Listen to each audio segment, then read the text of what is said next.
Karibu kwa mara nyingine tena mtazamaji wa The World News katika kipindi hiki cha ulimwengu wa siasa. Naitwa Adam Hussein. Rais wa Marekani Bwana Donald Trump anasema mnyanyasaji wa Mashariki ya Kati amekufa. Rais huyo wa Marekani amedai kuwa jeshi la Iran linashindwa wakati tu IRGC ilipofanya mashambulizi ya makombora dhidi ya vituo vya Marekani katika eneo hilo. Amesema jeshi la Iran limeshindwa kabisa, rais huyo amesema, na amedai akionya Tehran kwamba italipa gharama kubwa kwa kuchelewa makubaliano na Washington. Tahadhari hizo zimekuja baada ya jeshi la Walinzi wa Mapinduzi ya Kiislamu IRGC kutangaza mashambulizi ya makombora na ndege zisizokuwa na rubani katika vituo vya kijeshi vya Marekani katika nchi kadhaa za Kiarabu ili kulipiza kisasi mashambulizi ya hivi punde ya Marekani.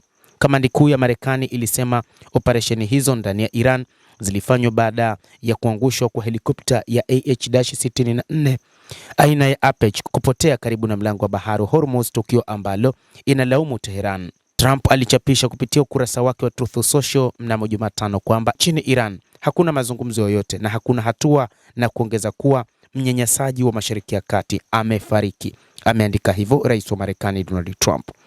Kadhalika alishutumu Tehran kwa kuchukua muda mrefu sana kujadili makubaliano ambayo yangekuwa mazuri kwao, akionya kwamba italazimika kulipa gharama kubwa. Mabadiliko ya moto yaliashiria ongezeko kubwa zaidi tangu kutangazwa kwa usitishaji wa mapigano mapema Aprili. Juhudi za kugeuza mapatano hayo kuwa amani ya kudumu zimekwama kwa wiki kadhaa, huku Washington na Tehran zikilaumiana mara kwa mara kwa kukiuka masharti hayo.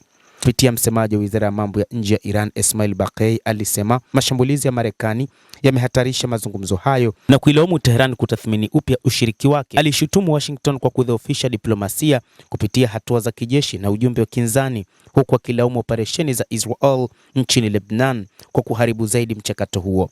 Iran hata hivyo imerusha mashambulizi ya kulipa kisasi ya makombora kwenye maeneo yaliyolengwa ya Marekani katika eneo la Mashariki ya Kati. IRGC ilisema ililenga makao makuu ambayo ni sehemu ya CENTCOM huko nchini Bahrain na vituo vya kambi ya anga ya Al-Azraq ya Jordan, ikidai kushambulia maeneo 21 sasa kote Kuwait, Jordan na Bahrain. Jordan na Kuwait zimeripoti kunasa baadhi ya makombora yaliyoingia. Israel hata hivyo imezidisha mashambulizi yake huko Lebanon dhidi ya kile inachokitaja kama malengo ya Hezbollah. Mashambulizi ya IDF yameripotiwa kuwaua takribani watu 8 karibu na eneo la Tyre na Sidon siku ya Jumatano. Hapo awali Trump amemkashifu waziri mkuu wa Israel Benjamin Netanyahu kwa kuvuruga mazungumzo ya Iran, akiripotiwa kumwambia wakati wa mazungumzo hayo, "Mshenzi, ungekuwa gerezani kama si mimi", alinukuliwa rais wa Marekani Donald Trump. Hata hivyo, Netanyahu alikiri Jumatano kwamba Iran haipaswi kamwe kupata silaha za nyuklia na kutetea hatua ya kijeshi ya Israel dhidi ya nchi hiyo. Tehran inashikilia kuwa mpango wake wa nyuklia ni mpango wa amani kabisa na kwamba hawana mpango wa kuwa na silaha za nyuklia.